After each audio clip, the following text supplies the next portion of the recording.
I used to think she was just busy. Lunch meetings, pitch rehearsals, agency calls. Brittany Collins always had a reason to step out around noon. That was normal in our world. Until one Tuesday, I caught a glimpse of something that didn't fit. A faint bruise just beneath her jawline. A place where you'd expect perfume.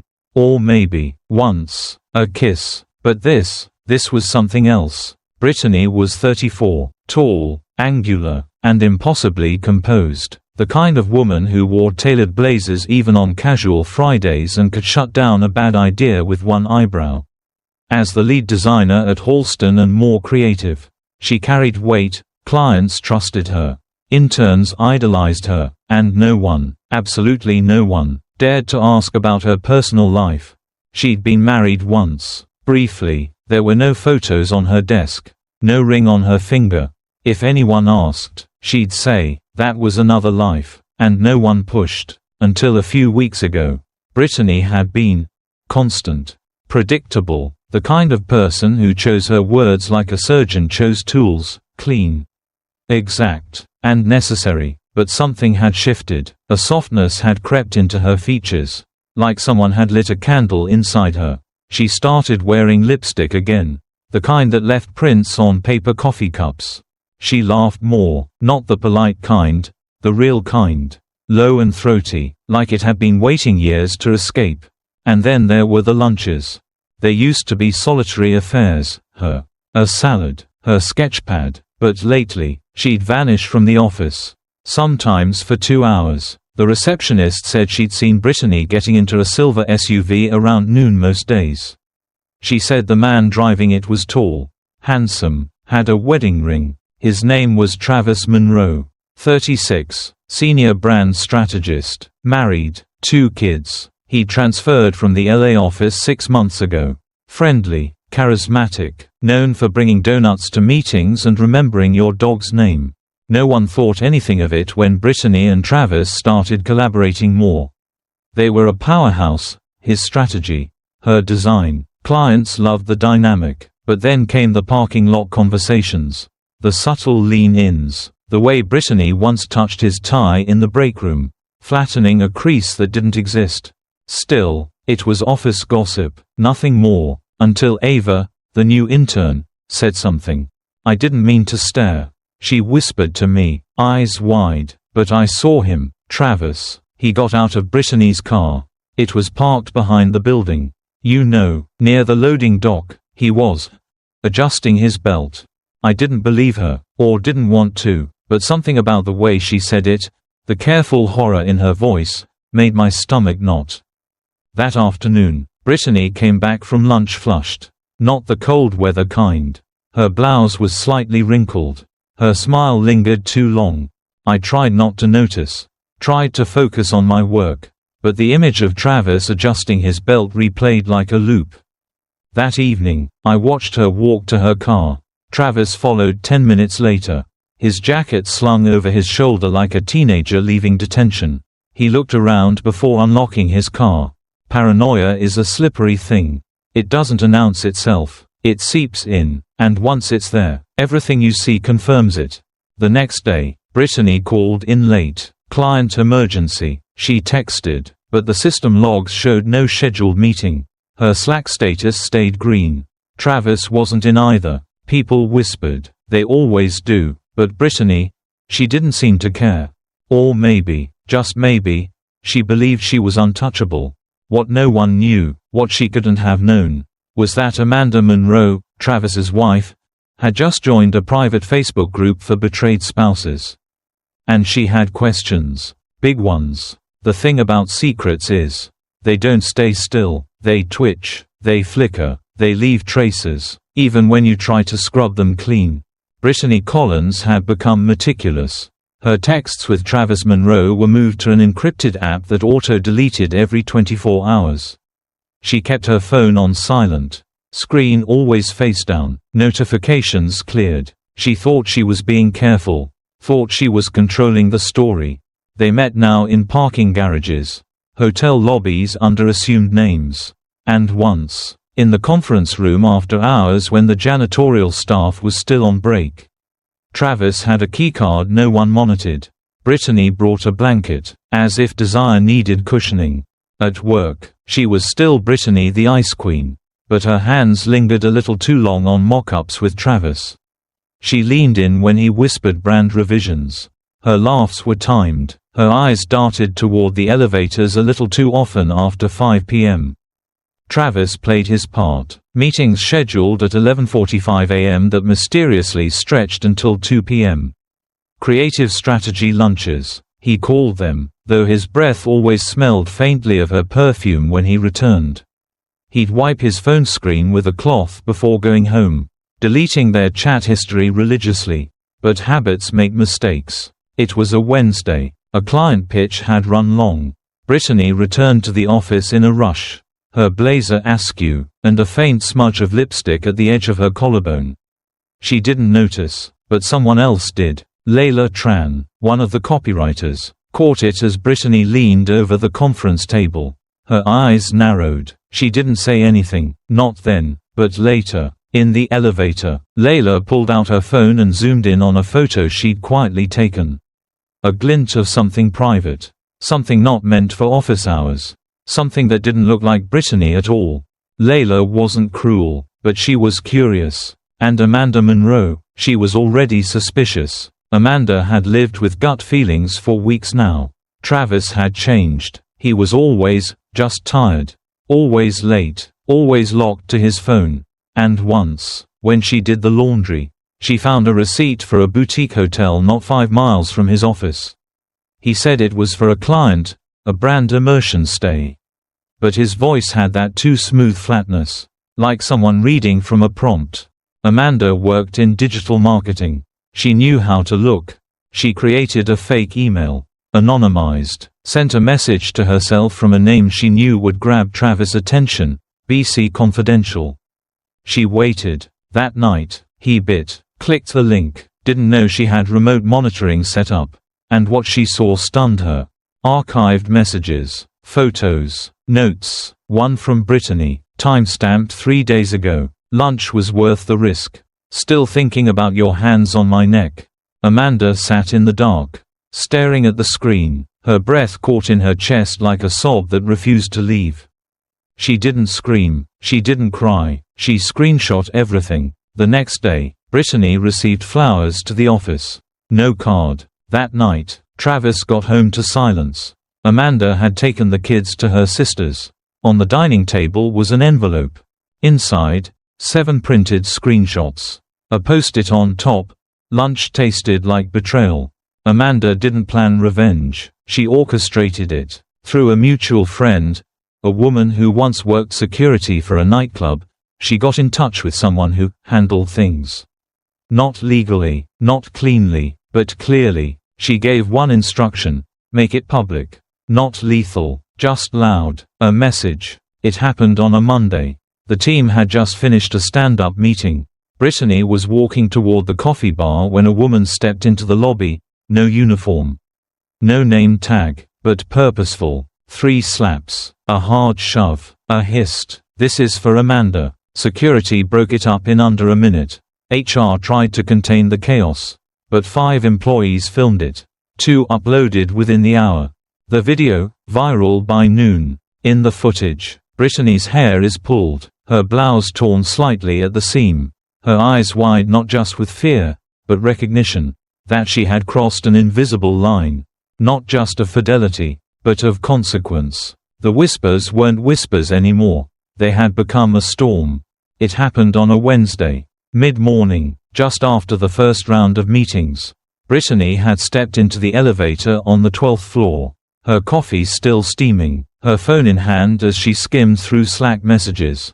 The doors had barely begun to close when a figure shoved through them, a woman. Helmet in hand, face twisted in fury. "Homewrecker," the woman shrieked. And before Brittany could even register the voice, the helmet came crashing down. Pain exploded behind her eyes. She stumbled, dropping her phone. Another blow landed, hard, this time on her shoulder. The sound of cracking bone echoed through the steel walls. Brittany screamed, curling to protect her head. But the attacker was relentless. Security pulled the woman off less than a minute later. But the damage was done. Blood on the floor. Brittany, limp, screams echoing through the building's PA as someone called for medical assistance. A silence followed, thick and horrified. And then, of course, the videos. The elevator had a camera. Every floor had one. And someone in security, or perhaps someone else with access, downloaded the footage. Within an hour, it was circulating internally. By lunchtime, it had hit Twitter, Reddit, TikTok. People clipped the footage, overlaid it with dramatic music, and added subtitles. Corporate mistress gets what she deserves. Design lead beaten over affair with married man. Brittany brawl, elevator edition. Her name trended locally, then nationally. She awoke in a hospital bed. Head bandaged, arm in a cast. The room smelled of disinfectant and wilted flowers. Her assistant, Janelle, sat by her side, but wouldn't meet her eyes. "They want you to take leave," Janelle said softly, twisting her hands. "Unpaid." HR said it, until further notice. Brittany stared at the ceiling, lips dry. "Travis, has he?" Janelle looked away. "He hasn't been in today." Later that afternoon, Brittany called him, straight to voicemail. She tried again, nothing. And then the text, "I don't know anything about that. I'm sorry." That was it. No visit, no questions, no concern, just a 6-word severance of whatever connection they'd built. The hospital discharged her the next day. Her apartment felt too big, too silent. She hadn't drawn the blinds in days. Online, the clips kept resurfacing. Friends stopped replying. Clients cancelled meetings. Her mother called but only left voicemails that began with, "I just don't understand why." Brittany didn't listen to the end of any of them. One night, unable to sleep from the dull, constant ache in her head and arm, she opened her journal. The pen hovered for a long while before she wrote, "I thought it was a secret romance. But it was a public execution." Then, beneath it, "I mistook adrenaline for affection. I mistook silence for discretion. I mistook him for someone brave." The next day, she received an email from HR. "Pending internal review of your recent conduct and its impact on workplace integrity. Your employment remains suspended." No mention of Travis, no mention of accountability on his end. Just her name, her photo, her punishment. Outside, Denver was covered in spring frost. But inside Brittany, everything had turned to ice. She sat by the window for hours. Not moving, not thinking, just watching the light shift across the buildings. And somewhere in the back of her mind, she realized, this wasn't heartbreak.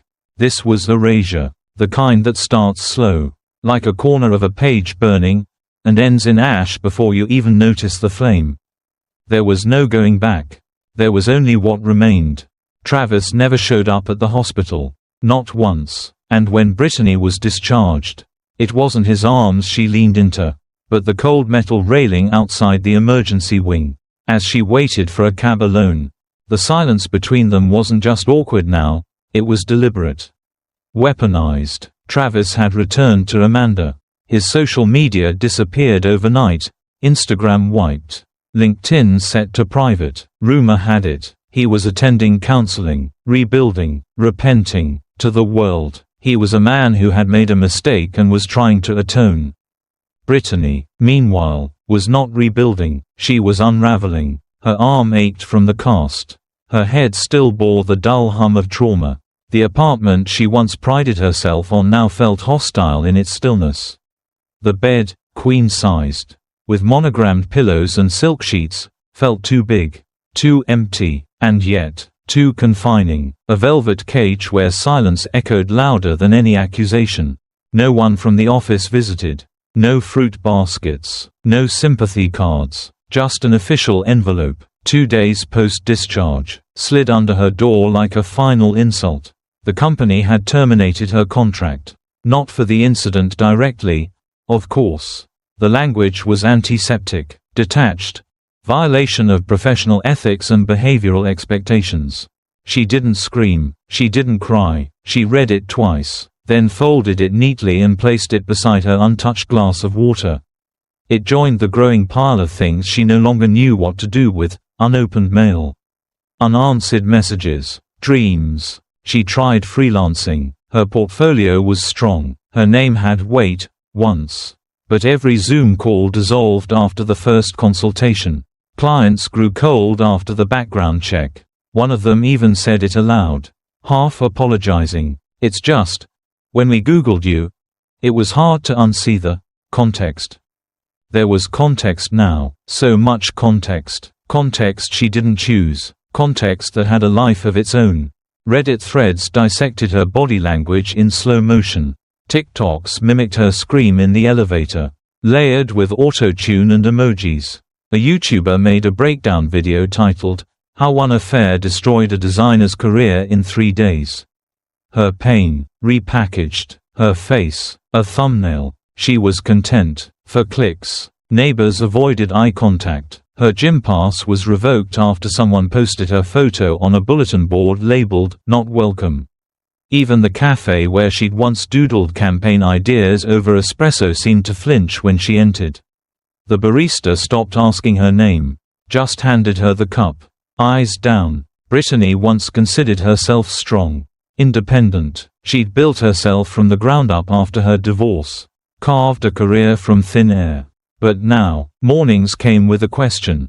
Why get dressed? For who? To where? She stopped using mirrors. Stopped checking email. Days blurred. Nights stretched. Time moved in strange patterns when you had nowhere to be and no one expecting you. Until one afternoon, she passed the hallway mirror. The cast was gone. The bruises faded. But there, just beneath her temple, a small pale scar remained. She touched it, lightly, as if to check if it was still real. Her own eyes stared back at her. Older. Thinner. Hollowed. Not destroyed, but changed. And then, quietly, without theatrics, she whispered, "This is who I chose to be." Not who she dreamed of. Not who she wanted to become. But the sum total of all her decisions. And for the first time, there was no denial in her voice. Just fact. She turned away from the mirror. But not before offering herself the smallest nod. A beginning, maybe, or just an end acknowledged. Brittany moved without telling anyone. No farewell dinner. No cryptic social media post. Just a quiet departure from Denver and a one-way bus ticket to a small, snow-swept town near the mountains of Montana. A place with no past to haunt her and no one to recognize the bruised ghost behind her new name, Ellie Monroe. She found work at a local decor shop, Hearth and Hollow, a charming little place that smelled of pine wood and cinnamon, where tourists bought overpriced trinkets and locals ordered custom wreaths for their front doors. The owner, Martha, a widow with kind eyes and no questions, took to Ellie quickly. "Steady hands," she said, "and a good eye for balance." Every morning, Ellie watered the succulents, brewed coffee in the back room, and arranged window displays no one ever critiqued. The silence was different here. It didn't accuse, it allowed space to breathe. And yet, she couldn't shake the feeling that people knew. Not her story, not her name, but something. An energy, a weight. Shame has a way of wearing through even the thickest coat. She lived in a modest apartment above a bookstore, where the ceiling leaked in spring and the heater wheezed like an old man in winter. But it was hers, quiet, anonymous, and clean, a place where she could learn how to disappear correctly. Then, one afternoon, as snow flurried lightly outside, she was scrolling on her phone, no notifications, just habit, when she saw a familiar face. Travis. A thread on Reddit titled, "Serial Cheater Exposed by His Own Wife." Amanda had gone public. Photos, texts, dates, voice memos, not just Brittany, dozens of women. Some barely legal, some colleagues, some strangers. There he was, frozen in mid-laugh, holding a margarita beside a new brunette. The comments were savage. A few even mentioned the elevator incident. Connecting timelines, piecing together the scandal like amateur sleuths. Brittany didn't laugh, didn't rage. Her thumb hovered over the screen. Then slowly, deliberately, she powered off the phone and set it face down on the counter. Later that week, a little girl, maybe 7 or 8, walked into the store with her father. Looking for ribbon, she stared at Brittany with the wide-eyed curiosity only children possess. "Did you always work here?" the girl asked. Brittany smiled gently. "No, sweetie, I used to make things beautiful. Now I just try not to break them." The girl blinked. "That sounds sad." "Sometimes," Brittany said, leaning down to tie the ribbon into a bow. "But sometimes it's peaceful." That night, as snow fell heavy and soft against the windowpane, Brittany, or Ellie, opened her journal. Her handwriting was steadier now. She wrote, "Forgiveness isn't something you ask for. It's something you survive through." Then she looked at her scar in the mirror. Still there, but fainter. Not gone, but no longer the sharpest thing about her.